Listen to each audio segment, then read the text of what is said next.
అయితే ఈ గ్యాగ్ ఆర్డర్‌ని తిరస్కరించి ఇంత చేసిన ఒక న్యాయమూర్తి జడ్జి ఆయనే ఇప్పుడు యాక్చువల్‌గా హైకోర్ట్‌కి కొన్ని వ్యక్తిగత కారణాల కారణంగా ఈ కేసు నుంచి అయితే నేను తప్పుకుంటానని చెప్పేసి తను ఈ కేసు నుంచి అయితే తప్పుకోవడం జరిగింది.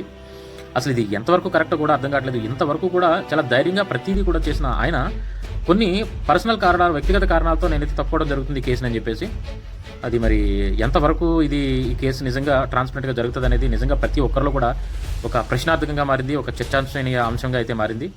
సో ఈ కేసు ఎటు నుంచి ఎటెళ్తుంది? యాక్చువల్‌గా జరిగిన ప్రతీదీ ఇన్సిడెంట్ కూడా చాలా దారుణమైన పరిస్థితుల్లో జరిగిందని క్లియర్ కట్‌గా మనకైతే అర్థమవుతుంది. సో ట్రాన్స్పరెంట్‌గా జరగాలి. దోషులు ఎవరైనా సరే శిక్షింపబడాలి. చనిపోయిన ప్రతి ఒక్కరి ఆత్మకైతే మాత్రం శాంతి చేకూరాలి. ప్రతి ఒక్కరికి న్యాయం జరగాలని చెప్పేసి అయితే అందరూ కోరుకుంటున్నారు. అక్కడ ఉన్న ప్లేస్‌లో మాత్రమే కాదు, ఆల్ ఓవర్ ఇండియా ఇది ప్రెజెంట్ అయితే హాట్ టాపిక్‌గా ఉంది.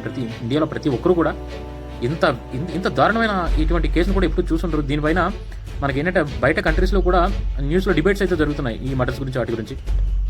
సో ఈ దోషులు ఎవరైనా ఎంత పెద్ద పొజిషన్స్‌లో ఉన్నా వాళ్ళు శిక్షింపబడాలని కోరుకుందాం. సో చనిపోయిన ప్రతి ఒక్కరికి కూడా న్యాయం జరగాలి. వాళ్ళ కుటుంబాలకి న్యాయం జరగాలి. చనిపోయిన ప్రతి ఒక్కరికి కూడా ఆత్మశాంతి చేకూరాలి. సో ఈ కేసు ట్రాన్స్పరెంట్‌గా జరగాలని ఆశిద్దాం. సో దీని గురించి మీరేమనుకుంటున్నారు? మీ అభిప్రాయాన్ని అయితే మా కామెంట్ సెక్షన్‌లో తెలియజేయండి. దీనికోసం ప్రతి అప్డేట్‌ని మీ ముందు పెట్టడానికి అయితే ట్రై చేస్తాను. సో చాలా వరకు మన ఛానల్ అయితే చూస్తున్నారు కానీ సబ్స్క్రైబ్ అయితే చేసుకోవట్లేదు. సో దయచేసి మీరు సబ్స్క్రైబ్ చేసుకున్నట్టయితే ఇటువంటి మరిన్ని వీడియోలు, మరిన్ని ఇటువంటి ఇన్ఫర్మేషన్స్ అయితే మీ ముందుకి మేము తేగలం. సో దయచేసి మా ఛానల్ సబ్స్క్రైబ్ చేసుకుంటారని ఆశిస్తూ జై హింద్.